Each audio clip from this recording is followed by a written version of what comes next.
We've got lots of questions, which is great. So help Denny and I by keeping your hands in the air. I'll try to get you in the order that you raise your hand, but bear with me. Jenna, while we're in the back.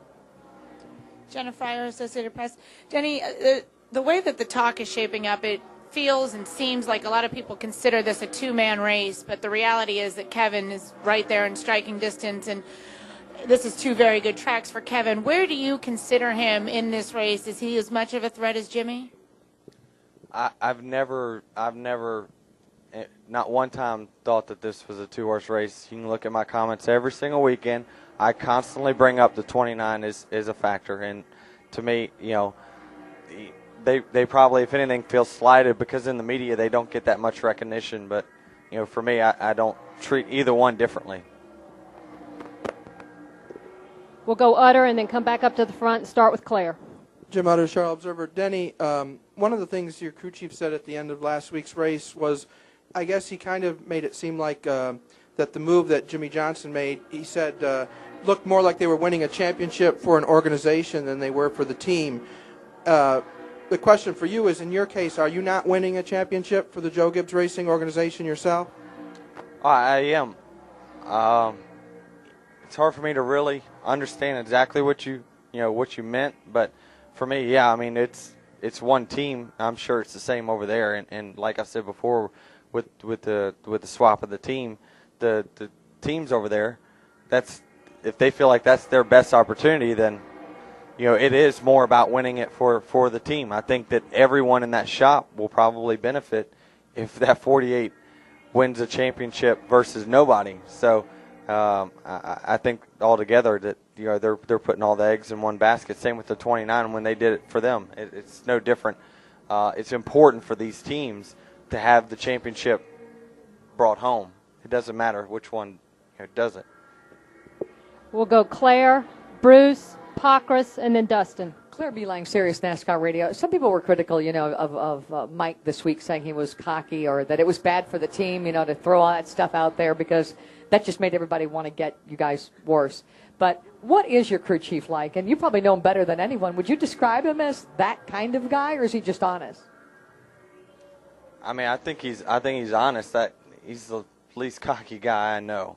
Anybody who's been in this sport longer than last week will tell you that he's definitely not that. I think he's more boastful of his own team than he is skeptics of someone else's, to be honest with you. And I think it just kind of probably came over wrong. Did it chide at everyone else? What's that? Did it chide at everyone else and made them want to get you worse? I don't think it matters. I think anyone who's leading the points is going to have a target on their back, like it or not. I don't think that it's, the he said, she said is just totally irrelevant. Bruce. BruceMartinSI.com. It used to be that most of the drivers in this series came from the background that you came from, Southern-born, late model stocks, things like that. Now you're almost kind of a rarity. And, I mean, do you kind of feel in some ways that you're kind of like the last of the breed of the driver that came from the South that ran through these, late model ranks? It was tough. Honestly, I feel like when I came in, it was probably the last class of people that really got to this point without having to finance it on their own or there were rides available when I came into the sport. Teams were looking for the best talent, not for the dollar bill 5 years ago. I think maybe that's probably changed a little bit nowadays. So yeah, I mean, I'm constantly proud of how I got here in the whole road that it took to get to this point, because I know it took a lot of hard work and sacrifices from a hell of a lot of people to keep my career going at certain times. So the times that I get emotional about the possibilities of what could happen is because I know what it took to get here. Not everybody knows, but I know, and it was a rough road.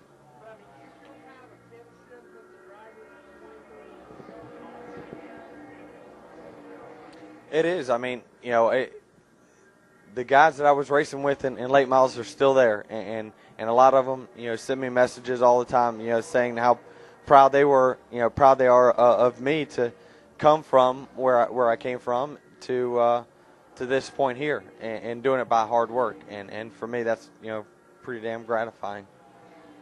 Bob and then Dustin. Bob Hocker, Scene Daily. Do you feel behind at all this weekend, considering the last time you were here, it was pretty much just your knee and all that? Maybe a little bit. I mean, I definitely feel like we probably lost out on a test session. I think that we usually use the spring as a kind of a building block for what we have here in the fall. But, yeah, I mean, there's really not much we can take from the last race, so probably at a small disadvantage. Dustin? Dustin Long, Landmark Newspapers. Denny, Jimmy said in regards to Mike's comments that they've used those as motivational. It's been motivational for them all this week at Hendrick Motorsports. To hear of an organization using comments by a competitor as motivation when they've already won 4 championships, does that surprise you? Does that make you feel like, well, then you've already won that aspect of it? Not really. I mean, I think every team uses negative publicity as motivation.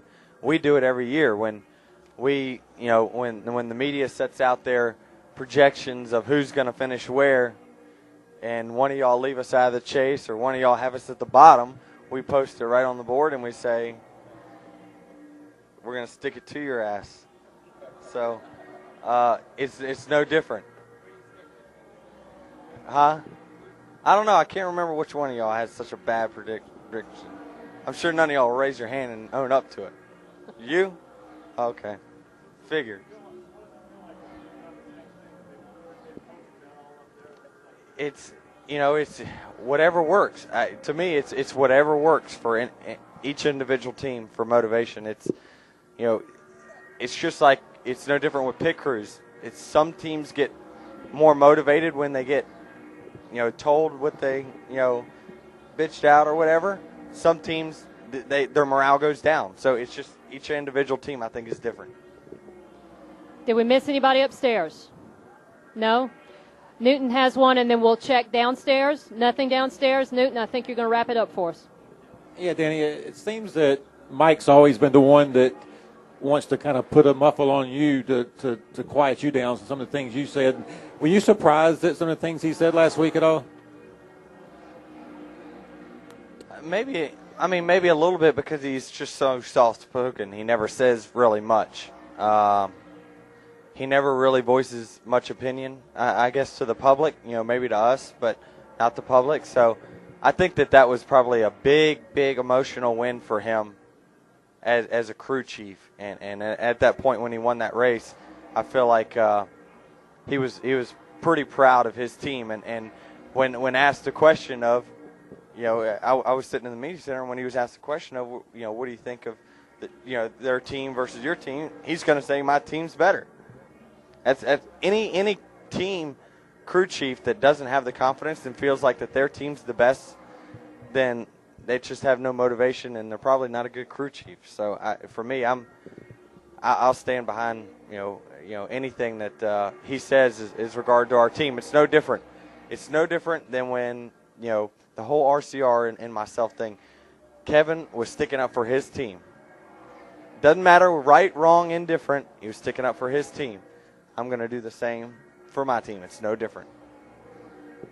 Thank you, Denny. Good luck this weekend. All right. Feel better. Thanks.